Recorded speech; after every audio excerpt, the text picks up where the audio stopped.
The Royal Humane Society has been issuing awards to those who have saved other people's lives since 1774.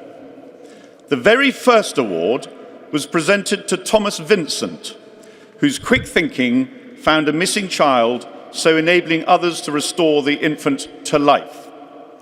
The following is a transcript of that first Society Award from the annual report of the 12th of July, 1774. The mother's desperation can only be imagined. Thomas, the son of John Joseph, a child about 14 months, dwelling by the iron foundry near the Falcon Stairs, wandering from its mother and other women who were drinking tea together in a chandler's shop, got into a back kitchen and fell through a trap, the door of which was carelessly left open, into an aqueduct communicating with the River Thames. The woman heard it fall and ran to the place, but could not perceive the child. Their screams brought a shoemaker who lived in an adjacent house to the place, but he was fearful of jumping in, lest he should fall upon the child. Thomas Vincent, a waterman, who was amongst the crowd brought together by the cries of the distressed mother, being informed of the event, ran round by several houses and, climbing over the walls of the aqueduct, waded up to the place to the height of his chest in the water, proceeding cautiously and feeling for the infant with his feet as he advanced, for he imagined the returning tide might have carried it to a distance from the place.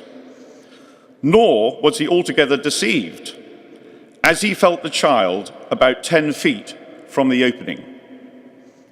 He took it up and gave it to the women through the hole through which it had fallen.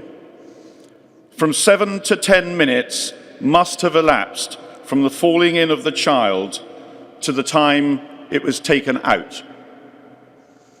The women, upon the strictest examination, affirmed that the child was to all appearances dead.